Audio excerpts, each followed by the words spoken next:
नमस्कार, मैं जितेंद्र प्रसाद, शरद पथ न्यूज़ में आपका स्वागत है। विदेशों में भारत की क्या छवि है, इसको जानने के लिए या तो हम वहाँ के लोगों से मिले या हम वहाँ के पत्रकारों से पत्रकारों के जरिए हम जान सकते हैं। हमारे साथ बिहारी बाबू के नाम से चार्ल्स थॉमसन जी हैं, जो हैं तो ऑस्ट्रेलियन लेकिन अपने आप को बिहारी बाबू कहलाते हैं और बीच में ये ऑटो पे भी चल करके भारतीय की राजनीति में भी जानकारी रखते हैं। हम इनसे जानने का प्रयास करते हैं कि भारत की छवि विदेशों में क्या है। चार्ल्स जी, आपका स्वागत है। नमस्ते। नमस्ते जी। भारत को विदेश में किस नज़रिए से देखा? देखिए, ये मुझे हो सकता है कुछ लोग मेरे ऊपर में गुस्सा पड़ेगा, लेकिन बात ये है ना, मैं सोशल मीडिया में देख रहा है कि बहुत सारे हिंदुस्तानी, खास करके हिंदी मीडिया में, मोदी जी जब विदेश जाते हैं इसके खिलाफ में लिख रहा है, जब बात एकदम उल्टा। अगर आप कभी भी मोदी जी कोई भी कार्यक्रम में देखेंगे विदेशों में, सारा प्रदेश, सारा वहाँ का जो राष्ट्रपति है और प्रधानमंत्री है, सब उस पर नज़र है। ये फैक्ट है। मैं फैक्ट बतलाते आपको कि मैं उनसे कभी मिला नहीं, मिलने को कोई बेजर नहीं, लेकिन जैसे ऑस्ट्रेलिया में जो गोरा वाला जो नेता है ना, हम जब पता चल गया कि मैं हिंदुस्तान के बारे में कुछ जानता है ना, तो मेरे से बतलाता है एक बार कि एक बार मोदी जी से मिला, 2 साल 3 साल के बाद मिला, पूरा याद किया एक एक चीज़ जो पहले से बोला। मतलब मोदी जी को फोटोग्राफिक मेमोरी है। और ये सच में 50 साल से हिंदुस्तान आ रहा है और मैं आपको फैक्ट बतला रहा है कि मोदी जी से पहले जो सोच विचार था हिंदुस्तान का, अब सोच भी नहीं सकता था। विदेशों में लोग सोचते था कि यहाँ कोई बाथरूम है ही नहीं, लोग सोचते कि यहाँ सिर्फ गरीब है, हड्डी बालू साफ।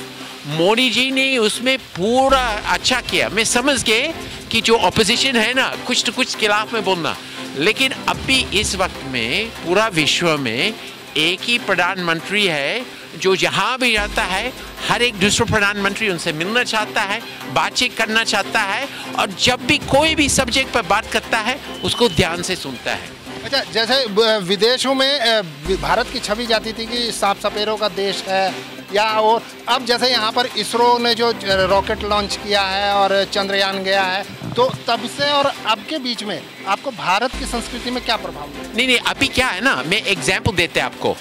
यहाँ पर अगर आप, और फिर भी लोग मेरे पर गुस्सा होगा, अगर आप दिल्ली यूनिवर्सिटी, JNU, कोई भी बड़ा संस्था में जाएगा ना, तो कॉन्वोकेशन जब डिग्री देता है ना, किस कपड़ा पहन लेता है? अंग्रेज का कपड़ा। लेकिन एक संस्था है जो पूरा विश्व में उसको महान माना जाता है, IIT। और आप सोचिए कॉन्वोकेशन में भी वो भी कुर्ते पजामा गमछा पहनता है। अगर, और आपको मालूम है दिल्ली में जब भी कोई, जैसे ऑस्ट्रेलिया का प्रधानमंत्री, अमेरिका, उनको बोला जाता है कि अगर आप कोई खास लोग से मिलना है तो IIT जाकर के वहाँ पर भाषण दो और वहाँ मिलो। क्योंकि फैक्ट है, अभी जो सीनियर लोग हैं हिंदुस्तानी इंफॉर्मेशन टेक्नोलॉजी में अमेरिका में, वो सब IIT ग्रेजुएट है। ये एक फैक्ट है। दूसरा चीज़ जो अभी हिंदुस्तान जो बहुत चमत्कार है, फाइनेंशियल इंक्लूजन और फाइनेंशियल ट्रांजैक्शंस। कोई देश इतना आगे नहीं बढ़ा। ये जो नोटबंदी हुआ ना, जो सब लोग को गाली दिया मोदी का, ये कमाल कर दिया इस देश का। कोई देश इतना आगे नहीं है जितना हिंदुस्तान है। तो ये दो चीज़ विदेशों में खूब बड़ा नज़ा है हिंदुस्तान का। जैसे बीजेपी, ये भारत की GDP अब 5वें नंबर पे है, तो क्या लगता है कि अभी और GDP में सुधार आएगा? देखिए, आप थोड़ा जा करके गुजरात में रहो, आपको स्पष्ट जवाब मिल जाएगा। ऑस्ट्रेलिया में अगर आप गुजराती लोग को स्वामीनारायण के पास जाएगा, वो हमेशा पैसा को बढ़ाता है, वो तो फैक्ट है। ये लोग सोच है ना कि आगे बढ़ाना है।